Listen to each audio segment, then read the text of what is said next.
Hi, this is Wino, and you're watching hardrockhaven.net.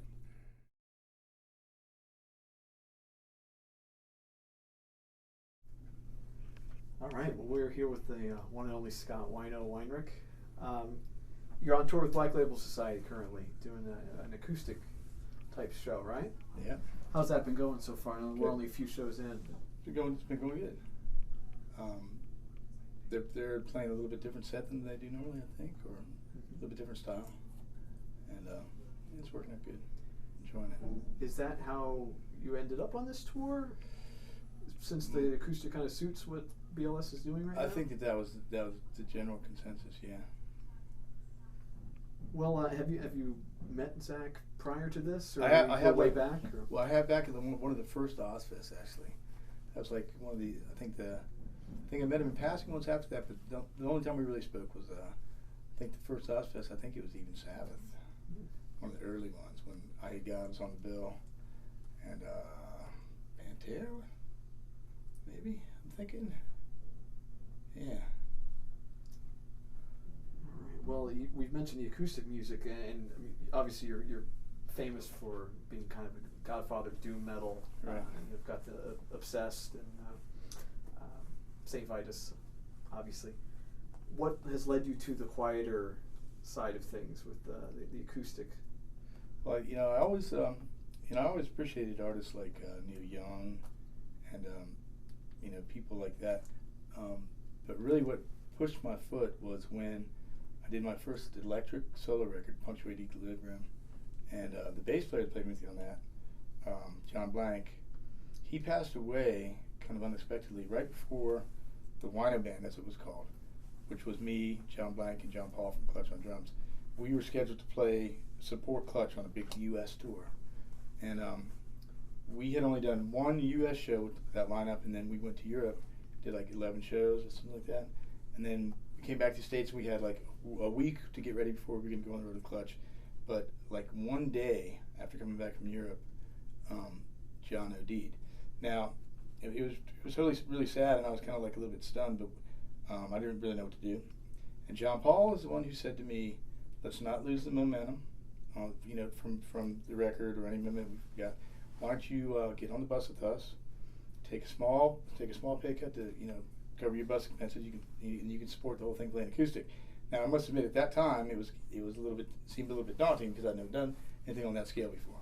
So but I did have some songs, and so I said I did it, and it turned out to be pretty cool actually.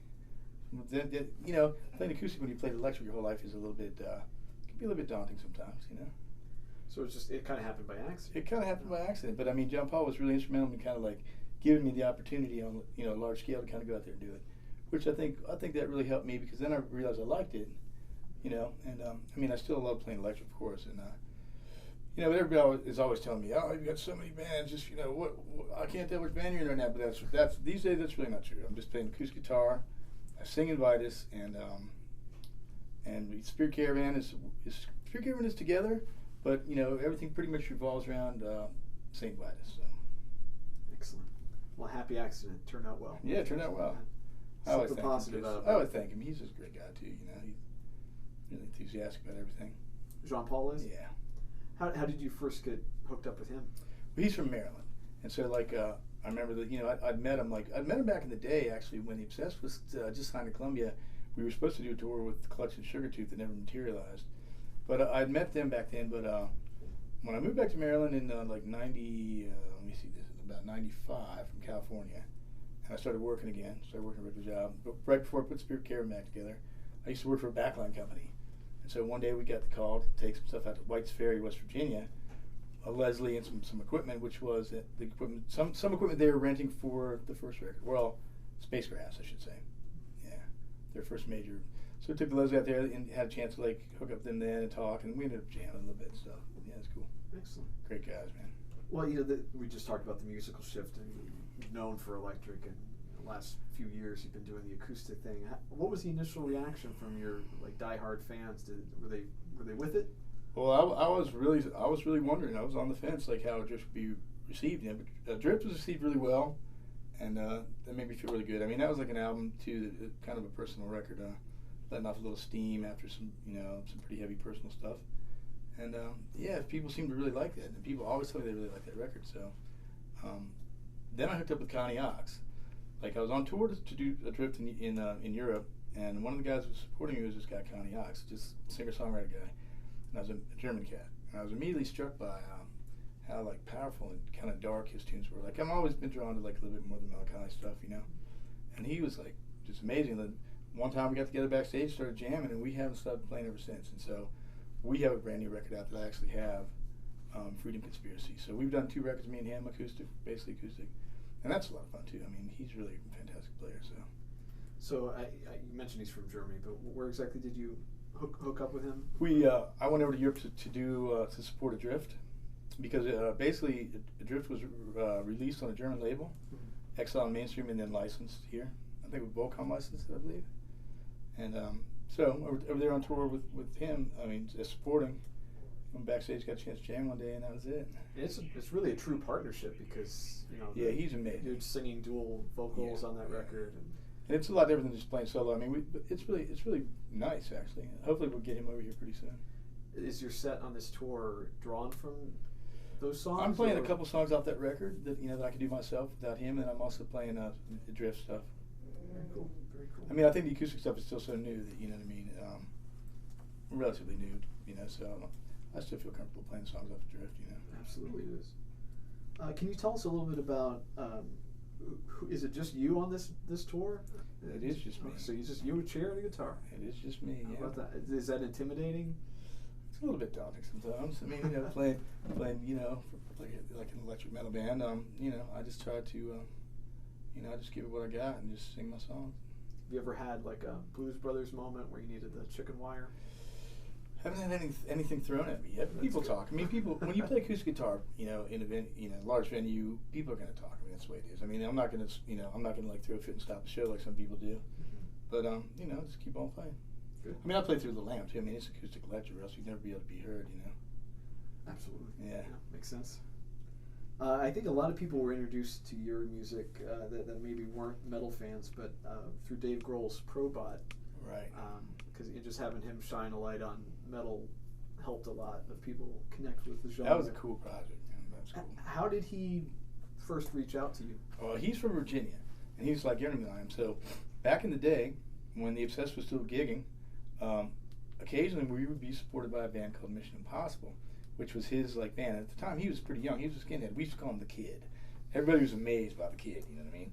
And they had shaved heads, and their claim to fame, or their bringing home thing was the theme for Mission Impossible at like 78 speed. Really, it was incredible. So I knew him from then, and when he joined Scream, we did some shows with them, and then he was in. I think he might have been even in. He was in Wool for a minute, I think.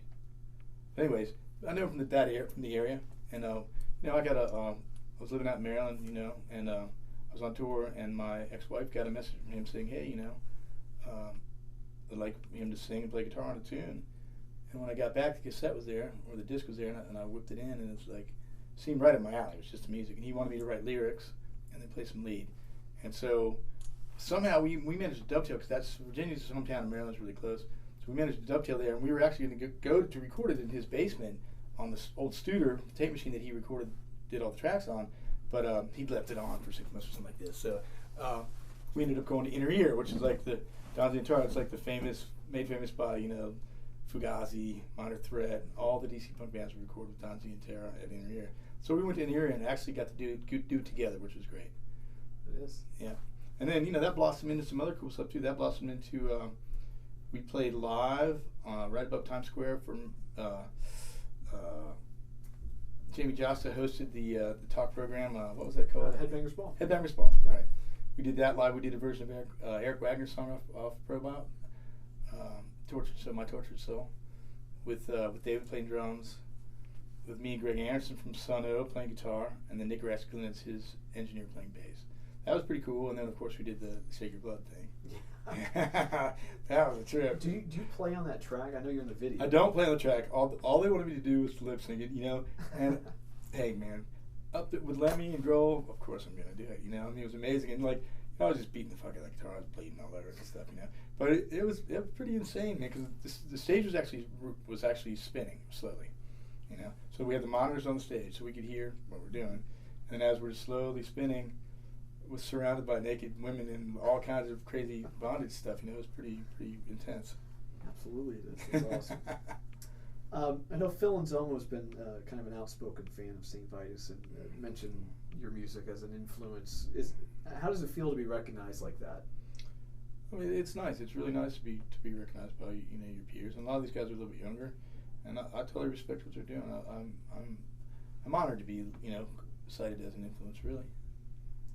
Speaking of influences, I know you talked about some acoustic guys, but Townes Van Zandt, you were on that. Townes Van Zandt is amazing. It's like I'm pretty late discovered to him. Like I got turned on to him like a couple years ago. I guess by now it's probably been about 7 or 8 years, but I still play Townes in a song in my set. Actually. So that recently, and you were on a tribute record, basically. Yeah, you did cover tunes. Yeah, Scott Kelly and Steve Montiel. I think that record is really great. I think both those guys, especially just when Montiel, the first song with Montiel is just amazing. I was honored to be able to do it. I must admit, I struggled to find my third song because I don't know what you have, but they left one of my songs off on the vinyl. But I struggled to find a third song because a lot of the stuff is a little bit just stuff that I didn't really care to cover. But I don't like it all. But then I called Kelly and said I know he'd done Rake before. And so I said, hey, I'd like to do Rake instead of my Do You Mind? And he said, no, not at all. So I basically did nothing, Rake, and a song for ... or whatever, which is like, to me, man, that's like one of the heaviest songs I've ever written, really. Nothing's a great song, too. Nothing's a great song, too. I'm going to play Rake tonight. I think the Robert Plant, Alison Krauss record, I think there's a version of Nothing on that. I heard that, but I've never heard the version, but I heard that they did crazy. Is it good? Chilling. Yeah. Wow. What Plant does with his voice. Cool. So after this tour, what's next for Wino? Well, actually, I have a band in California, a project band that's I'm really excited about, called Royal Demons. It's spelled ROYALE DAEMONS, and that's with Joey Castillo from Sugartooth, Danzig, Queens of Stone Age, and he's out with Scott Weinrich right now, and Nick Oliveri from Caius. So basically, it's like original bass player from Caius, Nick, and Joey. Very cool. And me. And so it's like a kind of like a little bit more high energy, playing some faster stuff, and so that's like something we recorded we just did a little bit of recording for ourselves, and but everybody's really busy, so that's kind of like the secret weapon we have on the back burner. Yeah. And then Spirit Caravans doing some shows. We're playing a Doom Fest in Maryland, not Maryland Death Fest, but some other Maryland Doom Fest is called, I guess, and that's in at the end of June. And Henry actually drums and Vitus is also the drummer from Spirit Caravan now. And he's actually going to be on the road with Vitus in Europe. They're doing a tour with the original singer. I encountered a few problems in Europe this last tour we did, and they decided they wanted to do like an old tour, just put the old stuff with the original singer. We'll see what happens. I mean, he's caused Dave a lot of problems in the past, but I think it's going to be cool for the people that have never seen that stuff. Yeah. And then, I'm probably just looking to be doing more Vitus as soon as David finishes writing a new record. Very cool. Yeah. Cool. I see you have a lot of ink all over your stuff. What's your most recent? Are you still adding? No, let me see. My most recent one is probably this gigantic piece of Henry's girlfriend, Brittany Alley, did this. Oh. Henry Vasquez. And then, I've got my Armando dedication too, of course. Because the original drummer for St. Vitus, that's Armando. He's been dead a few years now. Yeah. That's nice. Yeah. Absolutely. When was the first time you picked up a guitar? Do you remember that? I do. I'm about 8 years old. 8 years old. Yeah. I got a little frustrated. I remember being a little frustrated, and I remember the exact day when I just really said, like, this is it. If I'm not going to get it today, for some reason somehow it just clicked that day. I started to see a little bit. It took me a long time before I could before I started learning pentatonic scales, before I could actually start learning songs. But once it clicked, it was kind of magical, actually. And what's the last record you remember buying and enjoying? The last record I remember buying and enjoying? Oh man, let me think about that now. I think the last record I bought was a Joy Division record, I think. What, do you remember which I one? think it's a live one. I think it's BBC or something. I think it might even be kind of like maybe a boot over in Europe. Yeah. Is there anything else you'd like to say to fans who might be watching this? All I can say is, I appreciate the support over the years, and I hope to keep rocking out. Well, I know I really appreciate the time. It's my pleasure. Absolutely.